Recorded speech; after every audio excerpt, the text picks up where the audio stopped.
I'm going to tell you about the night my wife handed me divorce papers at my own birthday party, and how 6 months later she was sleeping in her car outside my apartment for 2 straight nights begging me to take her back. But here's the thing.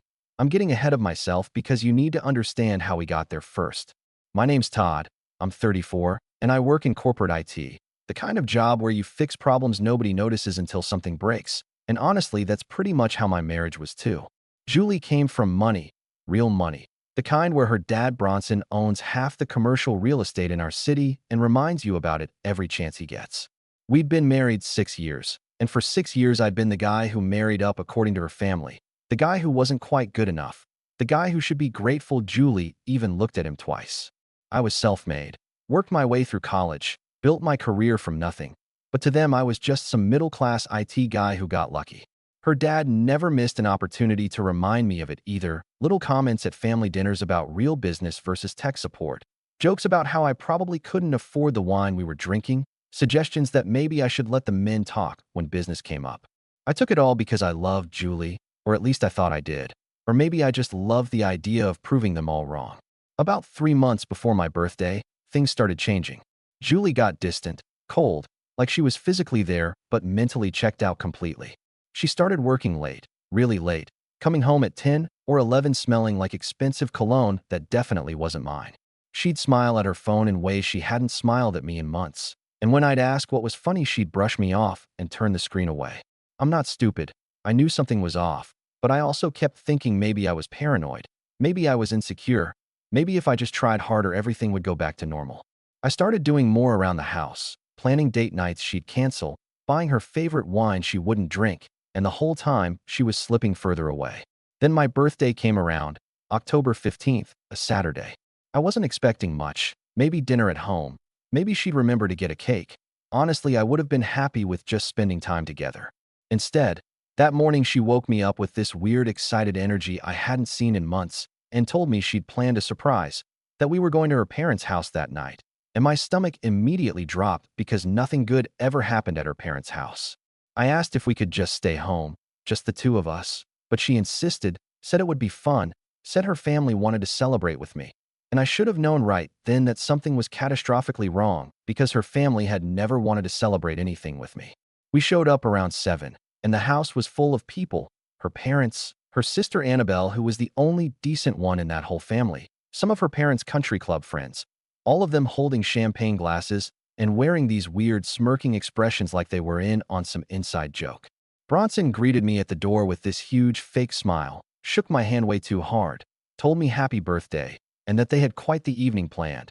And I remember thinking his voice sounded like a lawyer about to spring a trap. Julie led me to the living room where everyone was gathered, and I noticed they'd set up this little table in the center with a single envelope on it, cream-colored, expensive-looking, the kind of thing you'd use for a wedding invitation.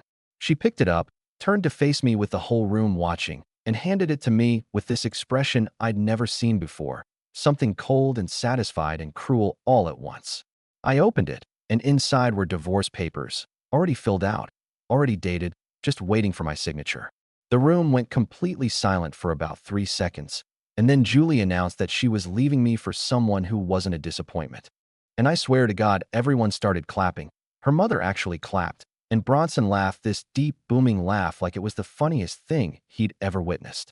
He walked over, put his hand on my shoulder like we were old friends, and told me they never thought she'd actually marry someone so beneath her. But hey, at least I got 6 good years out of it. And the way he said it, like I should be grateful for the scraps, like I should thank them for the privilege of being humiliated. My hands were shaking, my vision was blurring, and I felt like someone had reached into my chest and crushed everything inside. But at the same time, there was this white-hot rage building up, this absolute fury at being made into a spectacle, at being treated like garbage by people who thought their money made them better than me. I wanted to scream. I wanted to flip that table. I wanted to tell every single person in that room exactly what I thought of them. But instead, something else happened, something I didn't expect. I looked at the papers. I looked at Julie standing there with her arms crossed waiting for me to break down. I looked at Bronson with his smug smile. And I just felt this sudden clarity, this absolute certainty that they'd done me the biggest favor of my life. I pulled out a pen from my jacket, walked over to that little table, and signed every page without saying a word, my hands steady, my face blank, giving them absolutely nothing. Julie's smile faltered for just a second, like this wasn't how it was supposed to go, like she'd expected tears or begging or me making a scene.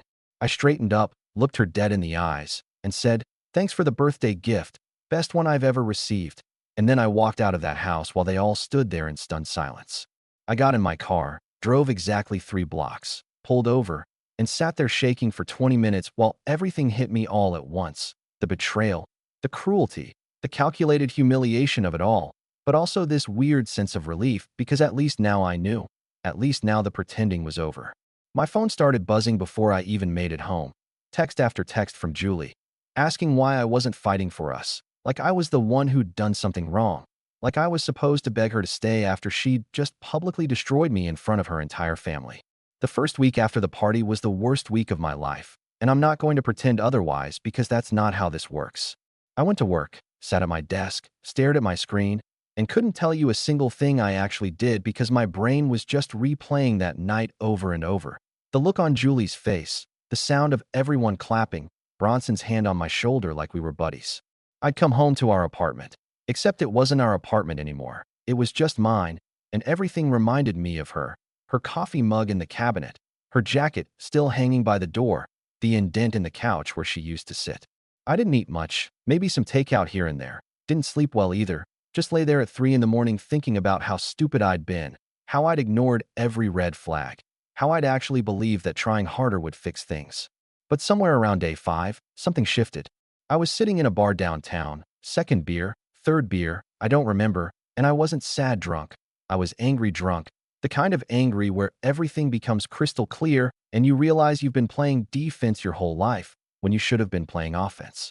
I pulled out my phone and called Larry, this lawyer I'd met at a conference 2 years back. Corporate guy, sharp as hell, the kind of person who sees 3 moves ahead. He picked up on the second ring. I told him what happened, and there was this pause before he said, "Tell me you didn't sign anything without reading it." And I admitted I had. And he actually laughed, not at me, but like he'd just been handed a gift. He told me to meet him at his office Monday morning and to bring everything, bank statements, emails, anything I had access to. And when I asked why, he just said Julie's family made a critical mistake. They humiliated me publicly, and that changes everything. That weekend I started going through our shared files, the cloud storage we'd set up years ago for household stuff, and that's when I found it. There was a folder buried 3 layers deep, labeled something innocuous like Work Projects 2024, and inside were hundreds of messages between Julie and someone named Ronan, a colleague from her firm. They went back 8 months, 8 entire months, and they weren't just flirty texts. They were detailed, explicit, planning meetups at hotels, laughing about how clueless I was, discussing their future together like I was already gone. There were photos, screenshots of hotel reservations, receipts from restaurants I'd never been to, and one message from Julie that I'll never forget where she wrote that the birthday party was her dad's idea, that they wanted to break me publicly so I'd sign fast, and they could move on without complications. I sat there reading until the sun came up, and I wasn't heartbroken anymore. I was coldly, methodically furious, the kind of fury that doesn't explode, it calculates. Monday morning, I walked into Larry's office with a thumb drive containing everything, and I've never seen a lawyer look that happy. He pulled up the messages, read through them, and told me this was leverage, serious leverage, because Julie came from a family that cared deeply about reputation, and a public divorce involving infidelity and premeditated humiliation would destroy that reputation. He said we could push for a settlement that would hurt, or we could threaten to make everything public and let them decide how much their image was worth. I asked what he recommended, and he said, make them sweat first. So that's exactly what we did. Larry sent a letter to Julie's lawyer. No specifics, just a vague mention of newly discovered evidence and potential public proceedings. And within 48 hours, I got a call from Julie, not a text, an actual call, her voice shaking, asking what I was doing, what evidence, why was I making this difficult? I didn't answer, just let her talk herself in circles before hanging up. The calls kept coming, from her mother, even from Bronson, who went from smug to concerned real fast, leaving voicemails about how we should handle this like adults and keep things private, which was hilarious coming from the man who'd orchestrated my public humiliation. I didn't respond to any of them, and the silence drove them crazy because they were used to controlling the narrative, used to people folding under pressure, and I wasn't folding, I was rebuilding. I moved out of our old apartment, found a smaller place across town, nothing fancy, but it was mine, no memories attached. I started reading again, something I hadn't done in years, just got lost in books every night instead of scrolling through social media or watching TV. I reconnected with friends I'd lost touch with during the marriage, guys from college, people from work, and realized how isolated I'd become trying to fit into Julie's world. I even started a side project, building custom furniture in my building's workshop, just something to keep my hands busy and my mind focused, and it turned out I was pretty good at it. Around week 8, Julie showed up at my office. She didn't call ahead, didn't ask permission, just walked right up to my desk during lunch hour looking exhausted, like she hadn't slept in days, and tried to talk to me about reconciliation, about how she'd made a mistake, how Ronan wasn't who she thought he was, how she wanted to work things out. I listened to the whole thing without saying a word, and when she was done, I asked her one question. If the roles were reversed, if I'd humiliated her at a party and handed her divorce papers in front of her family, would she take me back? She didn't answer, just looked at the floor, and I told her to leave. That's when things started falling apart for her, really falling apart. Annabelle, her sister, called me one night and told me everything, and she was the only one in that family with a conscience. She said Ronan had been using Julie, that he was married, that his wife had found out and confronted Julie at work, that the whole affair was now office gossip, and Julie was facing a potential ethics review. She said Bronson's company was under investigation for some shady real estate deal, nothing to do with me, but the timing was terrible, and the family was hemorrhaging money on lawyers. She said Julie had been staying at their parents' house, but the atmosphere was toxic, everyone blaming everyone else, and Julie was starting to crack under the pressure. I thanked Annabelle for telling me, and she said something I'll never forget, that she was sorry, that she tried to stop the birthday party but nobody listened, that she always thought I was too good for her sister. 2 weeks later, Larry called with the final settlement terms. Julie's family had agreed to everything we asked for. The house we'd been paying for together was mine. The joint savings split 70-30 in my favor, and they'd cover all legal fees. It wasn't about the money. It was about them finally understanding they couldn't just steamroll people without consequences, and that felt better than any amount in a bank account. The divorce was finalized 3 months after that birthday party, and on the day it became official, I didn't feel sad or angry or vindicated. I just felt free, like I'd been carrying something heavy for 6 years and finally put it down. 6 months after that birthday party, I was living a completely different life, and I mean that in every possible way. The apartment I'd moved into had become home, actual home, not just a place I slept, but somewhere I wanted to be. I'd finished 3 custom furniture pieces, sold 2 of them through a local craft fair, and had commissions lined up for next month. My reading list had grown to the point where I'd bought a second bookshelf, mostly psychology and philosophy, trying to understand how I'd let myself become so small in that marriage.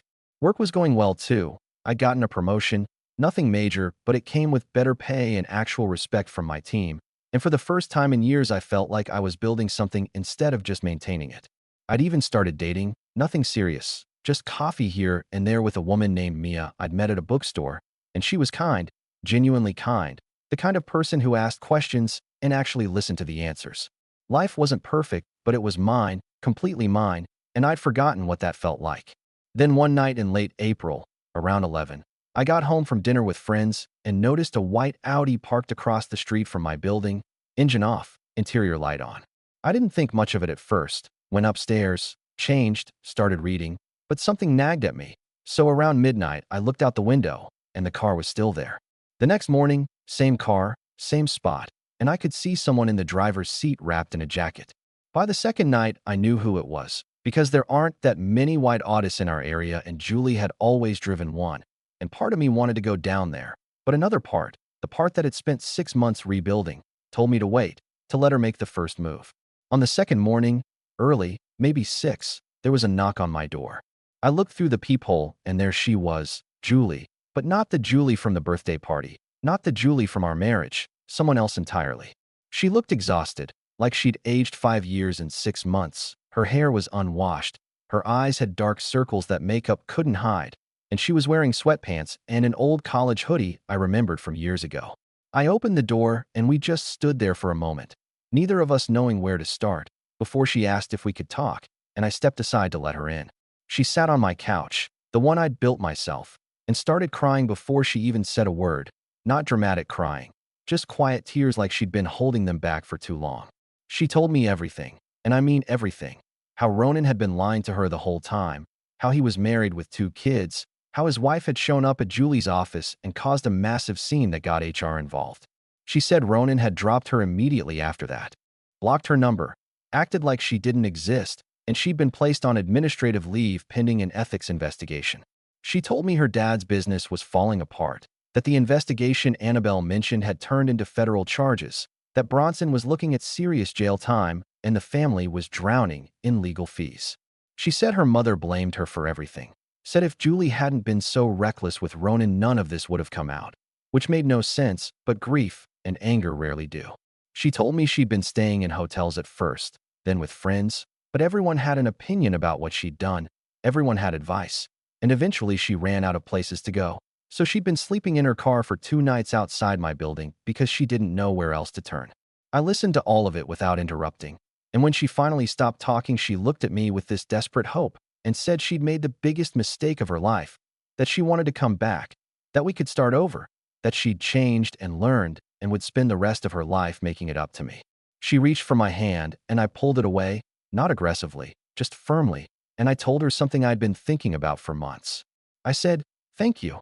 And she looked confused, so I explained that the divorce, the humiliation, all of it, had saved my life in ways she'd never understand.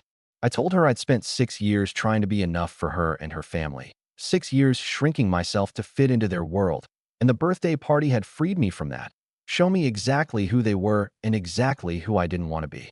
I said I'd rebuilt everything, my career, my friendships, my sense of self-worth, and I wasn't going to tear that down for someone who'd only come back because all her other options had disappeared.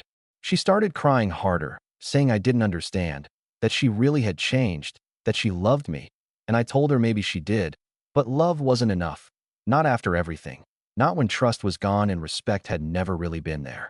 I told her she could stay tonight, one night, on the couch, because I wasn't going to let her sleep in her car, but tomorrow she needed to leave and figure out her own path forward. She nodded, wiped her face, and asked if there was any chance, any possibility down the road, and I said honestly I didn't know, but right now the answer was no. That night, I lay in bed listening to her cry in the other room, and part of me felt guilty, but most of me felt certain, because I'd learned the difference between compassion and self-destruction, between helping someone and letting them drag you down. The next morning I made coffee, left a cup on the counter for her, and gave her the number for a women's shelter that also helped with job placement and temporary housing. She took it, thanked me quietly, and left without trying to change my mind, and I think that was the first mature thing she'd done in our entire relationship. A week later, Bronson called, and I almost didn't answer, but curiosity got the better of me. His voice was different, smaller, none of that booming confidence, and he asked if I could help Julie, maybe let her stay with me, maybe give her some money to get back on her feet. I told him no, flat, simple, final, and he started saying something about family and doing the right thing, and I cut him off. I said, "You made it very clear at my birthday party that I wasn't family, that I was beneath you, so I'm sure you'll understand when I say your daughter's situation isn't my problem." And before he could respond, I added one more thing, that if Julie genuinely needed help getting back on her feet, she should reach out to Mia at the bookstore on 5th Street, because Mia ran a support group for women rebuilding their lives and actually knew how to help people without enabling them. Then I hung up and blocked his number, blocked Julie's mother's number, blocked everyone except Annabelle, because she'd been decent through all of this. 2 weeks after that, I went to an animal shelter and adopted a dog, 3-legged mutt named Max, who'd been there for 6 months because nobody wanted a damaged dog. And I figured we'd be good company for each other. I took Max home, set up his bed next to my bookshelf, and that night while he slept and I read, I realized something important. What I'd thought was the end of my life, that birthday party, that public humiliation, had actually been the beginning, the moment I stopped living for someone else's approval and started living for myself. Julie had wanted to destroy me that night, or maybe she'd just wanted to hurt me. I'll never really know, but what she'd actually done was set me free, and 6 months later, sitting in my apartment with my dog and my books and my furniture and my quiet, peaceful life, I'd never been more grateful for anything. What do you think about this story? Let me know in the comments, drop a like, and don't forget to subscribe for more real-life stories.